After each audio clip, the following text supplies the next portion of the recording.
Timnas Indonesia secara mengecewakan harus kalah lagi saat bersua Irak. Bermain di Stadion GBK, skuad Garuda bisa dibilang kalah dengan cara yang gak semestinya. Sebab secara permainan Indonesia sendiri sebenarnya bisa membuat Irak kesulitan. Namun 3 kesalahan fatal di lini belakang membuat segalanya ambyar.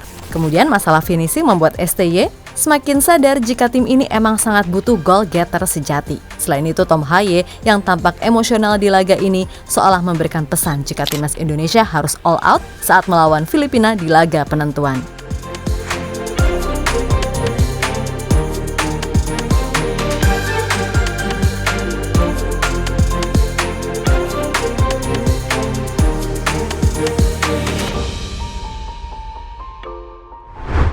Menatap laga dengan optimisme tinggi, apalagi setelah melihat starting 11 yang 9 diantaranya diisi pemain abroad, membuat publik yakin jika kali ini Indonesia bisa mengalahkan Irak. Dan sejatinya harapan itu benar-benar nyata tak kala Indonesia mampu bermain bagus di babak pertama dan mengontrol pertandingan serta menciptakan peluang matang. Akan tetapi kembali lagi, masalah finishing benar-benar jadi PR yang sampai sekarang belum terselesaikan, di mana para pemain terlalu sering ambil keputusan yang tidak tepat. Salah satunya tentu saja Rafael Struijk, yang harusnya bisa memberikan umpan ke Shane yang 100% kosong, malah maksain shoot sendiri.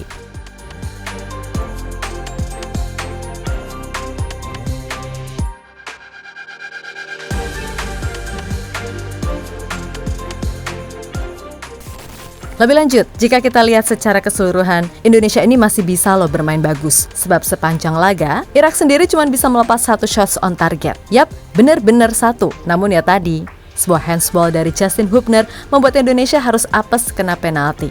Gak berselang lama, sebuah kesalahan elementer dari Rizky Ridho mau tak mau membuat Jordi Amat terpaksa melakukan pelanggaran yang langsung diganjar kartu merah. Dan sebenarnya meskipun main 10 orang, Indonesia masih bisa melawan. Terlebih, penalti kedua Irak gagal berbuah gol sehingga moral itu kembali naik. Namun di saat yang tak terduga, sebuah blunder fatal dari Hernando membuat pertandingan benar-benar selesai. Sehingga akhirnya Indonesia kembali kalah dari Irak lewat gol-gol yang seharusnya bisa dihindari serta bisa menang andai bisa lebih tenang di depan gawang.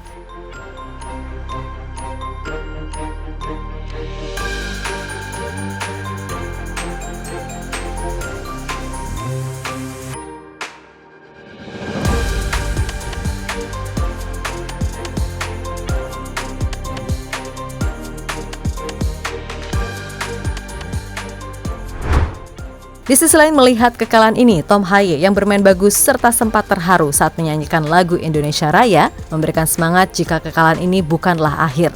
Sebab masih ada 1 pertandingan lagi melawan Filipina. Yap, apapun caranya harus bisa dimenangkan sekaligus menembus segala kesalahan yang ada di laga ini. Dan suka tak suka Indonesia emang butuh goal getter sejati serta kiper yang mampu bermain di bawah tekanan. Emang sih udah ada Ragnar, tapi semua orang juga tahu kalau dia ini tipenya bukan goal getter alias lebih melebar. Sehingga ya misalnya mudah-mudahan Indonesia lolos ke round 3, maka PSSI diprediksi akan benar-benar intens membujuk oleh Romeni agar bersedia membela Indonesia. Begitu pula di pos kiper. Terlepas dari blunder kocak yang dilakukan, Hernando sebenarnya main cukup bagus. Tapi di laga ini faktanya membuktikan jika Hernando emang belum bisa mengangkat Indonesia ke level selanjutnya, di mana ia masih sering kali salah ambil keputusan di momen penting. Dan blunder yang ia lakukan murni akibat ketidaktenangannya.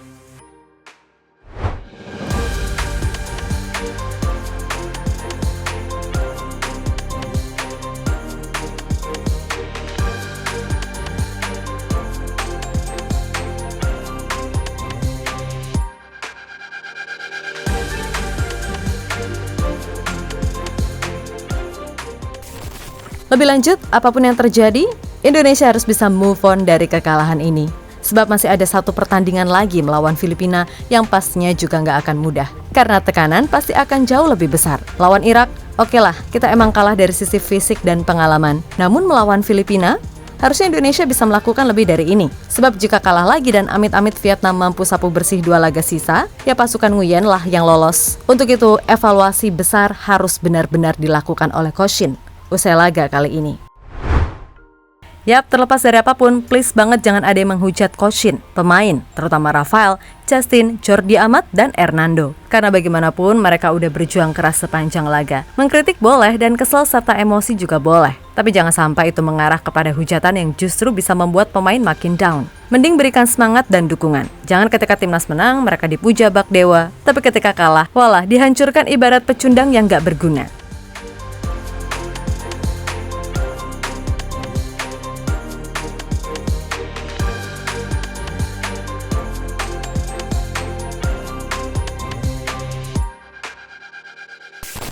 Ya, pada akhirnya tetap semangat timnas Indonesia. Nggak apa-apa kalian kalah. Toh kalian juga udah menunjukkan kalau sebenarnya kalian bisa kok menang. Hanya saja ya tadi, perbaiki komunikasi, sentuhan akhir, serta hindari blunder gak penting. Dan semoga kekalahan ini membuat semuanya belajar kalau emang level timnas kita ya masih segini. Apalagi mayoritas tim ini adalah pemain muda. Jadi pastinya ini akan jadi pelajaran dan shock effect yang bagus. Kalau hanya karena kekalahan ini membuat mereka terpecah dan hancur, maka ya udah, emang sebatas itu aja timnas Indonesia. Tapi kalau mereka bisa bangkit, berarti tim ini emang beneran punya harapan besar di masa depan. Maka dari itu sekali lagi, tuntaskan lawan Filipina. Dan tetap semangat semua elemen timnas. Gak usah pedulitin bacotan netizen yang hujat-hujat gak mutu. Fokus pada tim dan selalu berbenah karena kadang kita perlu gagal dan hancur dulu untuk menjadikan kita bisa tumbuh lebih baik. Oke?